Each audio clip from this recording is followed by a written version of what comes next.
Aujourd'hui, je t'emmène avec moi en Dominique. Donc, nous avons embarqué dans notre petit bateau. J'ai pris mes précautions parce que vous savez déjà que moi j'ai le mal de mer, donc pipi et médicaments avant le départ.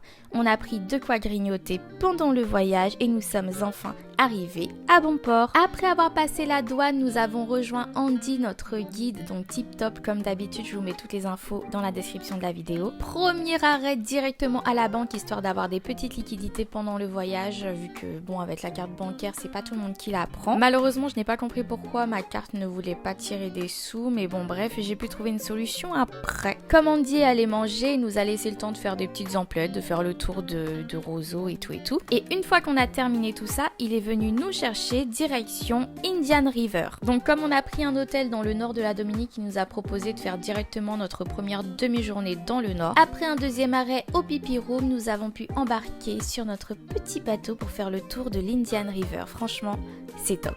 J'aime tellement cette balade, en plus il y a la petite maison de Pirates des Caraïbes et tout. On a eu la chance de voir une femelle iguane qui a failli nous tomber dessus et nous tuer, mais bon ça c'est un détail. Ensuite on a croisé un petit colibri dans son nid, c'était trop mignon. J'ai pu revoir l'arbre qui ressemble à un éléphant, franchement j'aime tellement cette balade, c'est tellement beau. On a fait un petit arrêt au niveau du bar, donc mes amis ont pris des boissons, mais comme j'avais pas de monnaie et tout, bon moi j'ai rien pris, je me suis baladée avec ma soeur. Et c'était déjà le moment de faire demi-tour. Cette fois-ci je me suis mis devant pour avoir les meilleures prises de vue parce que la vue elle est magnifique. Ensuite on a été au niveau du Fort Shirley, donc pour visiter et faire des photos bien sûr. Ensuite Andy nous a amené dans un endroit où on a pu voir le coucher de soleil, c'était magnifique, et on est rentré à la maison pour se changer et aller manger une pizza. Et c'était déjà la fin de la première journée, alors abonne-toi pour pas louper la suite. Et si tu veux plus de détails, la version longue est disponible sur ma chaîne YouTube.